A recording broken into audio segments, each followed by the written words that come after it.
Iz Evanđelja po Marku. Dođu neki i kažu Isusu: zašto učenici Ivanovi i učenici farizejski poste, a tvoji učenici ne poste? Nitko ne prišiva krpe od sirova sukna na staro odijelo. Inače, nova zakrpa vuče sa starog odijela, pa nastane još veća rupa. I nitko ne ulijeva novo vino u stare mješine. Inače će vino proderati mješine, pa propadne i vino i mješine. Nego novo vino u nove mješine.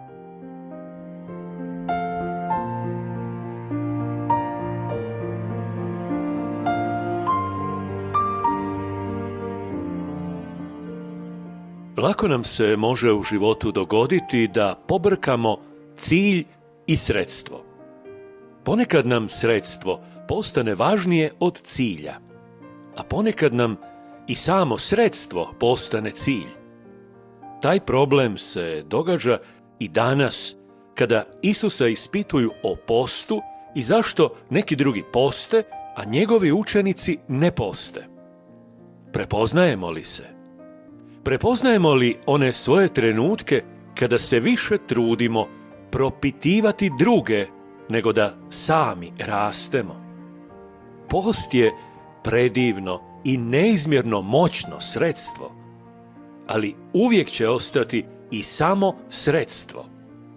I nikada nije cilj samome sebi. Mnogi su i u Isusovo vrijeme od posta učinili božanstvo. Kroz njega su prepoznavali svoju svetost, uzvišenost iznad drugih i put kojim su Boga zadužili da im se divi. Potpuno je razumljiva Isusova uznemirenost takvim ponašanjem, takvim reakcijama i takvim postom. Ne odbacuje Isus post.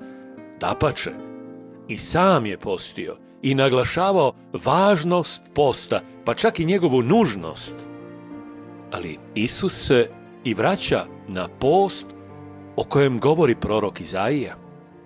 Previše smo ogolili post i ostavili samo onaj o hrani. Novo vino novosti života ima ući u nove mješine čovjekova srca, u kojem će stati sav post koji je Gospodinu po volji.